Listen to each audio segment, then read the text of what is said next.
Dober dan. Živijo. Čakala sva na razglasitev sodbe arbitražnega sodišča, da o tem rečeva najino prvo oceno. Počakala sva še na izjavo predsednika vlade, ki pa na nacionalni televiziji je bila nenavadno odrezana po nekaj uvodnih mislih. Nisem povsem razumel, zakaj, ampak pejva midva k prvim vtisom o tem, kaj je sporočil predsedujoči senata. Tako, ne bova šla v geografske detajle, ker po mojem nima smisla, da razglašava o tem, kam je kakšna točka na zemljevidu šla. Smiselno je pa povzeti po mojem duh te presoje, duha presoje. Res je. Torej, jaz bi na eno razpravim pa sploh vse, kar se je v zvezi s tem arbitražnim sodiščem dogajalo, pa za sodbo dogajalo, razločil na dva dela. Prvi del bi bil pač tisti, ki daje priložnost Sloveniji, da pokaže določeno zadovoljstvo, in je vesela na tem, kar se je zgodilo. Nekateri pravijo, da ne. Jaz mislim, da ja. Drugi del je pa to, da se odmakneva od sodišča tako na distanco in rečeva, je to sodišče presojalo ali pa presodilo korektno ali nekorektno, ali je delalo korektno ali je delalo nekorektno. Torej, začel bom z druge strani. Recimo, Slovenija je izgubila Trdinov vrh in nekaj zaselkov. In način, kako so oni to argumentirali, je bil tako logičen in tako z argumenti podprt, da se ne moreš drugače kot strinjati. Tako, predsedujoči, francoski pravnik, sicer tudi politično ekonomijo je študiral, leta 1930 rojen, je v uvodu zelo povedno povedal metodologijo. Tako je. Ta njegova razlaga je trajala verjetno samo 1% tega, kar je sicer napisano. Pa je trajalo 2 ure. Pa je trajalo 2 ure, tukaj je več 100 strani cele presoje, vendar je tako, po mojem neka oblika pravnega mišljenja v najboljšem pomenu besede tukaj prišla do izraza. Jaz sem zapisal, da se je zgodila civilizacija. Mislim, v okviru prvo, kar je povedal naprej, da je kriterij striktno spoštovanje mednarodnega prava, drugo je povedal striktno spoštovanje zaznamkov, recimo katastrski princip, in potem v argumentaciji načelo pravičnosti. V tem smislu, da ena država ne sme biti oškodovana in druga ne prizadeta. Skratka, tak način argumentacije, sklicujoč se seveda tudi na duha Združenih narodov glede smisla pomorskih pravic in smisla tega, da imajo vse države, ki le lahko imajo tudi dostop do odprtega morja, takih razlag ne slišiš vsak dan. To se pravi, način, kako je bil ta spor reševan, pustimo zdaj to, da je Slovenija zadovoljna. Ampak, če gledamo iz razdalje. Tam je bil nek stavek, veš, premierja Cerarja, ta sodba ni v celoti izpolnila naših pričakovanj, ki je bil, po moji oceni, izrečen zaradi taktičnih razlogov, da ne bi na Hrvaškem kdo imel vtisa, da v Sloveniji vriskamo in se ne zavedamo boleče izgube Trdinovega vrha. Da niso v celoti izpolnjena naša pričakovanja, to je moral reči. Ampak, kje sem te prekinil? V bistvu me nisi prekinil, ampak gre dejansko to, kar si rekel. Gre preprosto za to, recimo, nisi me vprašal, ampak verjetno sem te prekinil tam, ker sem jih hotel vprašati, da sem jaz zadovoljen z tem, kar se je zgodilo. Sploh ne gledam iz vidika tega, je Slovenija dobila to, kar je pričakovala, ali pa to, kar bi mislila, da je pričakovala. Jaz sem zelo, zelo zadovoljen z tem sodiščem v načinu, kako je on postavil svojo sodbo. Zato imam vtis, da je objektivna, imam vtis, da je poštena, imam vtis, da je dobro premišljena, strokovno utemeljena, izraža pravno logiko in duha pravičnosti.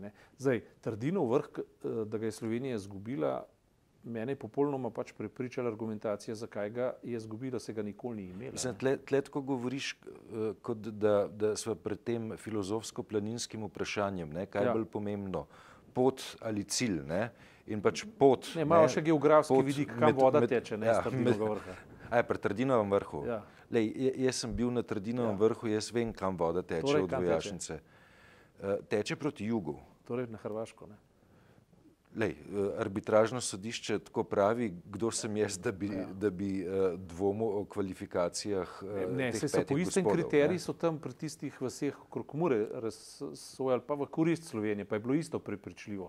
Navedli so zgodovinske razloge, navedli so razloge katastrov za časa Marije Tereze, navedli so razloge potem razmejitvenih črt po drugi svetovni vojni, ne, in pa Banovin še pred tem. Ne. Vse so povedali, skratka, jaz kot sem to poslušal, sem se strinjal. Ne, to zapravi, izčrpal si vse kriterije, vse dokaze, na podlagi dokazov si pač odločil.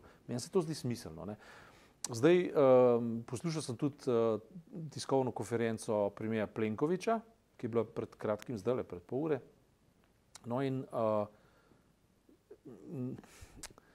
trdo pade. Ne? Recimo njihova stava na afero Sekolec-Drenik je strašno majava, ne? Preprosto zaradi tega, ker je taka situacija že v osnovi ob podpisu namere o arbitražnem sodišču je taka situacija predvidena. Ne? In potem je itak prišlo do premešave kart, praktično se je stvar na novo postavila, ne? In naslednji vidik, ki je izredno pomemben, pa ga mi sploh ne diskutiramo, pa to je pa status prisluškovanja. Ne? Ja.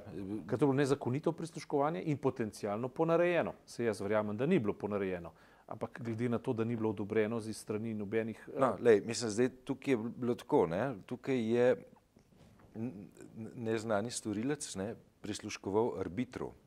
Seveda, ne. Zdaj, in približno vemo, kdo to dela. Pa, če arbitru prisluškuješ, lej, je naroden. No? No, pa tudi, če je neznani storilec, se na njega potem ne more sklicevati. Tako kot je naroden, ne, da je ta komunikacija tekla, kakor je, ne? Ampak naklepno iti prisluškovati arbitru. Ne, je... Argumenti Plenkovića, premierja Plenkovića zdaj po razglasitvi sodbe so zelo zanimivi. Prvič, ne? Mi tega procesa in te sodbe ne priznamo, to je prva točka. Ne? Druga točka je... Hitro se usedemo za mizo. Ja, to, kar se zdaj dogaja, je v bistvu bilateralni problem in to mi sami zmoremo rešiti z našo prijateljsko Slovenijo. Ne? Ki smo skupaj v Evropski uniji, skupaj smo v NATO paktu in mi se sami lahko zmenimo, ne rabimo za to mednarodne skupnosti. Ne? In tretja točka je vse države, ki govorite, da je treba zdaj spoštovati, vključno z Nemčijo in tako naprej. Ne? Razumite, roke dajte stran, to je bilateralno vprašanje. Ne? Pomožno, Amerika je pa lepo povedala, da se ne bo otikala, to je pa 3A, ne, točka. Skratka, popolna kontradikcija. Ne? Se pravi, po eni strani sprožiš spor zato, ker si v sovražnih odnosih oziroma nerešenih odnosih, skratka pa sklicuješ se na to, naj se drugi ne vtikajo zato, ker smo v prijateljskih odnosih. Ja, če bi bili tako v prijateljskih odnosih, bi do zdaj problem že rešili. Ne? Oziroma bi podpisali sporazum Drnovšek-Račan, ki recimo pri morski geografiji, oziroma zdaj jaz nisem naredil tega testa prekrivanja kart Drnovšek-Račan, Hak, ne? Ampak verjetno gre za nijanse. Ne? Ja, je približno. Oziroma intenca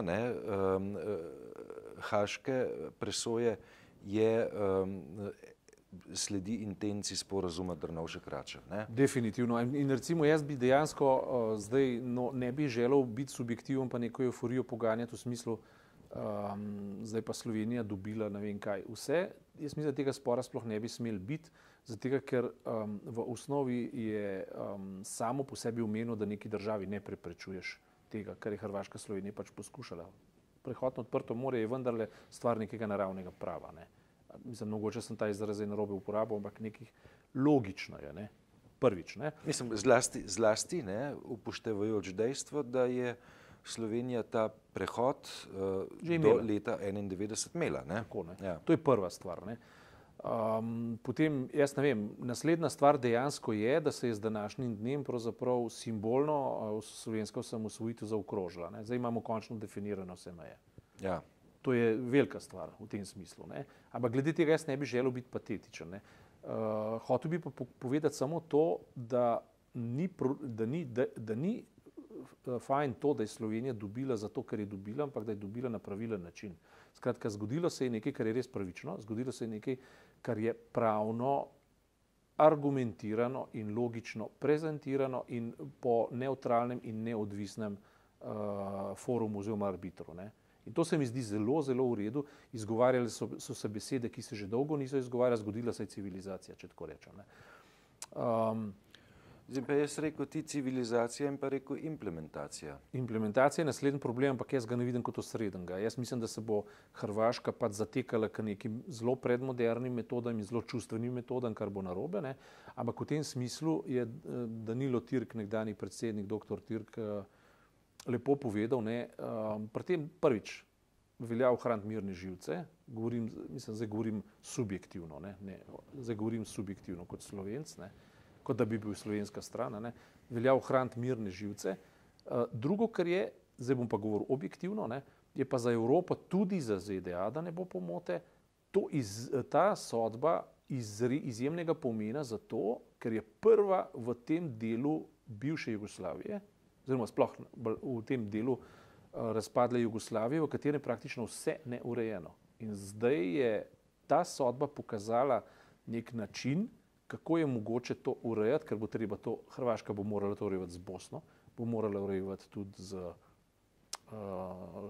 Srbijo, Črnogoro. In za Črnogoro. Skratka, za vsemi republikami nekdanje Jugoslavije ima niti enega problema nima rešenega, razen tisto, kar je že bilo z Jugoslavijo rešeno, to je pa za Madžarsko pa z Italijo.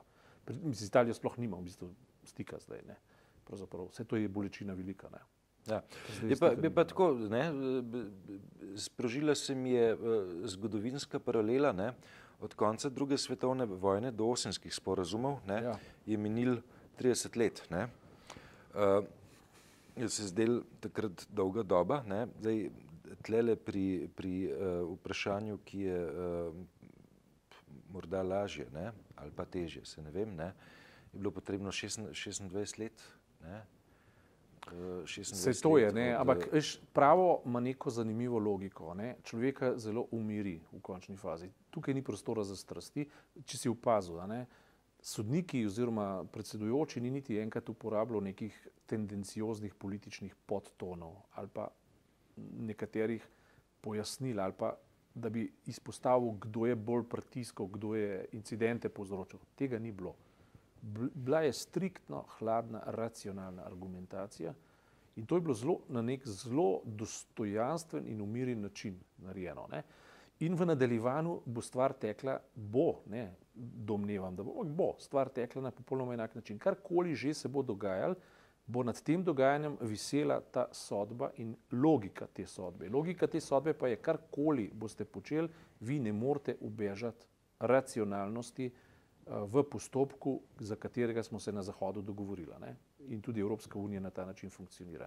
In v končni fazi, a veš to, da je Nemčija rekla, da je treba, ni rekla Hrvaška ubogaj, rekla je, preden da je bilo razglašeno, sodbo je treba spoštovati. Tudi če bi bila slaba za Slovenijo, bi jo bilo treba spoštovati. In jaz verjamem, da Slovenija bi jo bila sposobna spoštovati, tudi če bi bila za njo nesprejemljiva. Upam, da bo tudi zdaj slovenska politika saj na tej točki enotna, ker se že pojavljajo prvi glasovi. Zver se je že oglasil iz svoje pisarne in rekel, da nad to sodbo ne kaže biti euforičen. Mislim, to je že prvi signal, čuden signal, če hočeš. Bomo videli. Jaz mislim tako, veš, da itak smisel arbitražnega postopka je, da te ne spravlja v euforijo. Prav zaradi tega, ker gre za neke postopke. Če je to tako mislil, potem s tem nimam problema. Če je pa mislil iz tega začetek neke notranje politike pa diferencijacije v notranji politiki, potem je pa to zelo narobe. Mislim, da treba preden končava iti na izhodišče. In sicer je treba vendarle spomniti pravzaprav, kje je ta arbitražni sporazum nastajal. Nastajal je v Evropski komisiji, v pisarnah Olli Rehna, ki je bil takrat zadolžen za širitvene procese. ta pisarna komisarja Olija Rehna je upoštevala amandmaje, ki so prihajali z ene in druge strani. Beseda, da je Evropska unija botrovala temu sporazumu, je morda celo malo prešibka, ne? Ja, imaš prav. Ne, Evropska unija je ta Tudi sporazum... ZDA se zdi, da so takrat stale za to idejo. Tako je, ne, takrat je bila državna sekretarka, je bila Hillary Clinton, ne, zdaj iz meni neznanih razlogov tale administracija, ki jo vodi Miro Cerar, nima kakšnih intenzivnih odnosov očitno, ne, z ameriško vlado, ne. Ni opazenega kakšnega dialoga med ameriškim State Departmentom pa Mladiko, ne, pa bilo to vsaj v tem trenutku dobro, ne, pa pustimo zdaj ta detajl, ne. Ampak treba je vedeti, ne, da je Evropska unija precej več kot boter tega sporazuma, ne. Zdaj, če bom rekel, da ga je zaplodila, bi pretiraval, ne. Je pa ena od treh, v bistvu treh partneric te zgodbe, konec koncev tudi za mizo, kjer se je sporazum podpisal, je predstavnik Evropske unije takrat sedel, ne. In če izpeljeva zdaj v nadaljevanje, ne, Evropska unija se preobraža v neko novo obliko po brexitovsko, ne, in pa v novo obliko zavez, ne, ki bodo konstituirale prihodnost tega, kar smo do zdaj rekli Evropska unija, ne. No in v tem primeru ne bom izrekel besed in držav, ampak tiste države, ki ne bodo znali spoštovati pravnega reda in pa zavez in odločitev, verjetno niso v dobri koži, ne. Oziroma njihova perspektiva, da se znajdejo v, kako bo rekel, prvi ligi, ne, je šibka, ne. Tako je. Hvala lepa.